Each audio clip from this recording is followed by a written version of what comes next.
Go. I'm Scoots. Hi, it's Scoots. This is Alex Wong from And Block 2. Yeah, you know me, 4th block. No, actually 3rd block. Alright. And here, we're here to make up our Socratic seminar discussion. And here you go. Let's start. Alright, from chapter 1, well, chapter 1 was mainly about Nick, who's the narrator of the story. And he's like describing himself and his family, like his backgrounds, and yeah, it's pretty I would say ironic that he says that he's not judgmental, but he is actually judgmental according to his words.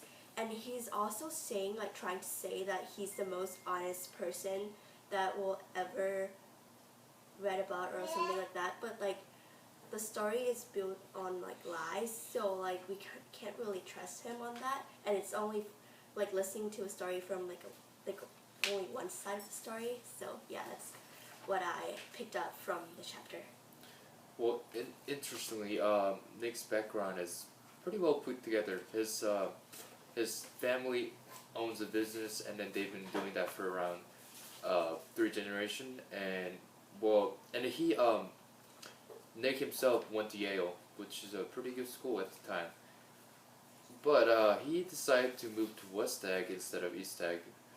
I guess he was going through trying to find a new profession and just be away from his hometown, and then try to see what he can develop for himself. And like, I also feel like the reason why he like moves to the West Egg, because well, it kind of like it aligns more to his characteristic, because well, and also like the people at that time in the West Eggs are more like a partying person, partying people, and they're also like the new money, so they spend a lot of money. They like focus everything on like social classes and like spending more money, showing that they're wealthy, trying to be like pretentious and fake. But like on the other hand, the East Egg part of the area is more of the old wealth. They're more conservative, they're frugal, and they're more careful about their money. So I feel like the West Egg would serve his characteristic more. Do you have anything to say? Well, I agree what's you just mentioned about West Egg, but those reasons. I mean, those characteristics are not the reason that Nick has decided to move to West Egg. He's according to what I read in the book, I can conclude that I can presume that Nick is a very faithful and loyal person. Of how he think about when he heard his friend's affair over his cousin Daisy. So the reason he moved to West Egg is not the reason because it's a partying and. But not like that. But I feel like he made like it's like kind of suits the situation. It kind of suits him too. I don't know. Don't you think? The reason he moved to West Egg is not definitely about the drinking and then the partying part. Oh, yeah. The reason I think that he moved to West Egg is mainly because of studying, education, and because the fact that he wanted to make his own business choice, life choice, not thinking about his. So why don't you think he can't do that in the East Egg? Because they're not giving him opportunities. Yeah, and then when you're around your parents, there's a lot of things that you can do independently, while you just stay here, while you're staying by yourself. And I know that by fact since I am away from my parents. Okay, by the way. Oh, I have a question for you. Yes. What is the first thing Daisy says in the novel? Oh, I'll just like read you the quote though. I'm paralyzed with happiness. What do you think that's saying, that quote? I feel like she was being sort of ironic, because paralyzed, like, it doesn't really go with happiness. Yeah, and plus, and in the situation that she in, like, she knew that his husband was having an affair with someone else, and there's but she probably doesn't care because since Daisy's a person who goes for wealth, man's wealth, and then power, and that's why she later on she choose Tom over Gatsby. Oh, and I feel like this also describes her characters as a very like a shallow person, because she like mentioned once in the book that like, well, in the first chapter of course, that she's glad that the child her child is a girl, and then is like a pretty like little fool, like a beautiful little fool, something like that. So I feel like she's trying to also it also like portrays that in that period of time, the roaring 20s, education is not like a huge deal for women, because like people don't really women are not educated and they don't even care about being educated. All they do, like in this like movie, in this book, it portrays that all they do is like staying home, not really doing anything, and not even like their like top priority is just being beautiful. That's what I think. Alright, so just little further discussion into those, and well, like at the later chapter, Gatsby was secretly planning a reunion with Daisy, and he reveals his secret plan to Nick if Nick was feeling okay to help him out. What do you think that Nick agreed on to his Gatsby's plan? Okay, first of all, we had this discussion before, and then I gathered some new ideas. So, what we came up with is that you said that Nick is pretty like honest person, and what he sees through Gatsby's is just like Gatsby's really faithful to Daisy, and he has always loved her. That's why like Nick wanted to help, and also Daisy once loved Gatsby for who he really is, not because of his wealth or anything.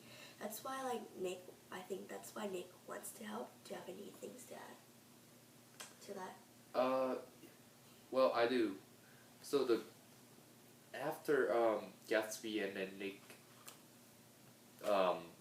had their reunion going on, Nick was pretty satisfied of what he saw, because he knew that his cousin Daisy was having a hard time with Tom, and then he really tried to like help her out, and then he knew that Gatsby's the one who would do better and then make Daisy's life much happier.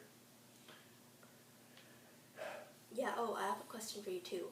Why is the darkness unquiet from the last sentence of chapter 1? The reason darkness is quiet is that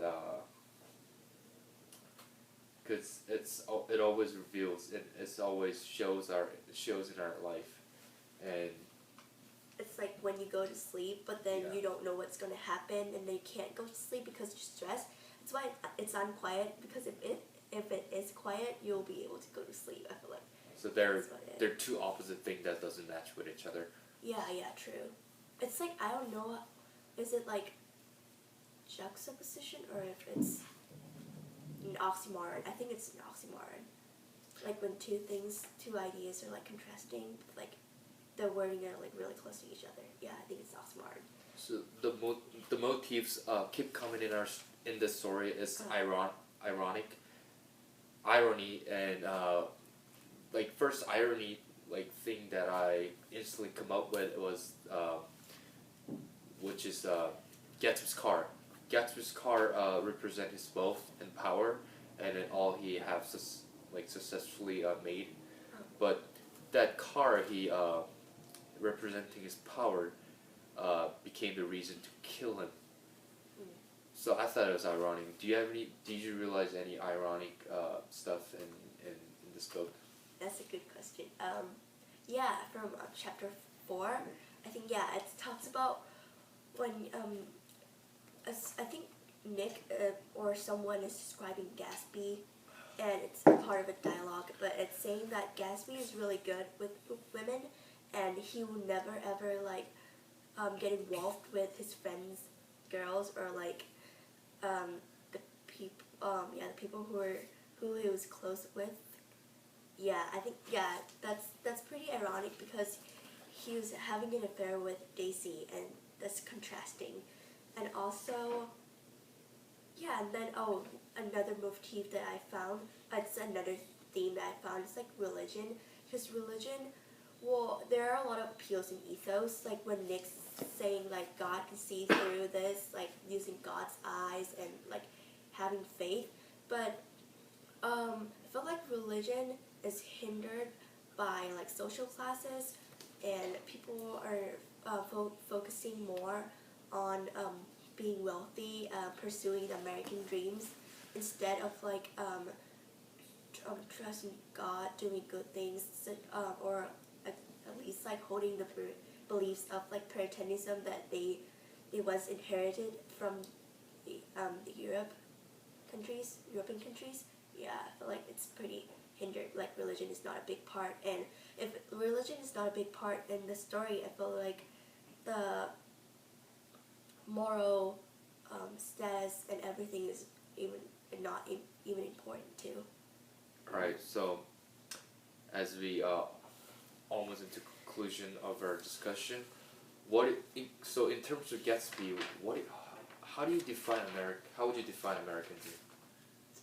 Oh, for me, after I read the book, I feel like American dreams for the people in the book, and also for people nowadays too. It's like being wealthy, being able to, um, yeah, be rich, and also because of social media and everything that's portraying the perfect picture of a person, it's making it more important for a person to become wealthy, to have all those images, and to be able to live in a society that they feel like they're not an outsider.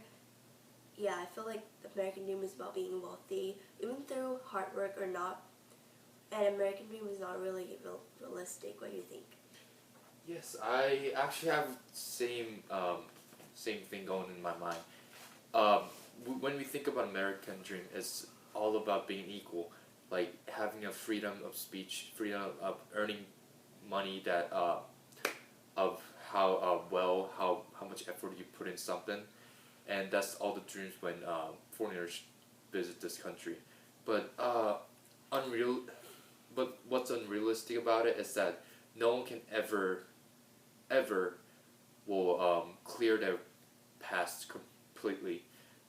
This because that's the reason why after even Gatsby made all this money and wealth, he couldn't get along with Daisy, because since the way they live in their life is very different, and that's why the story has to be ended in a tragic way.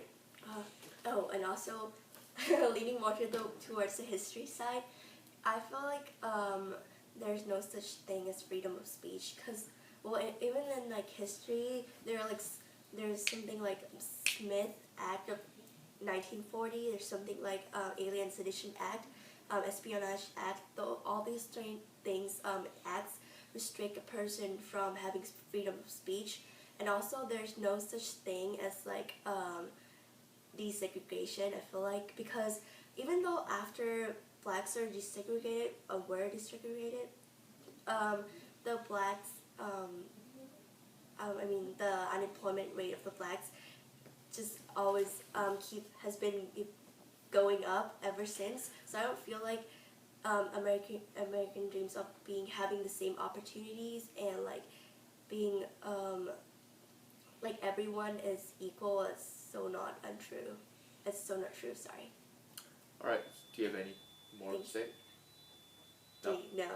Alright, I guess that's it for We'll end our discussion. Socratic discussion, and I hope you have a great weekend. See you on Tuesday. Bye, Miss Coots.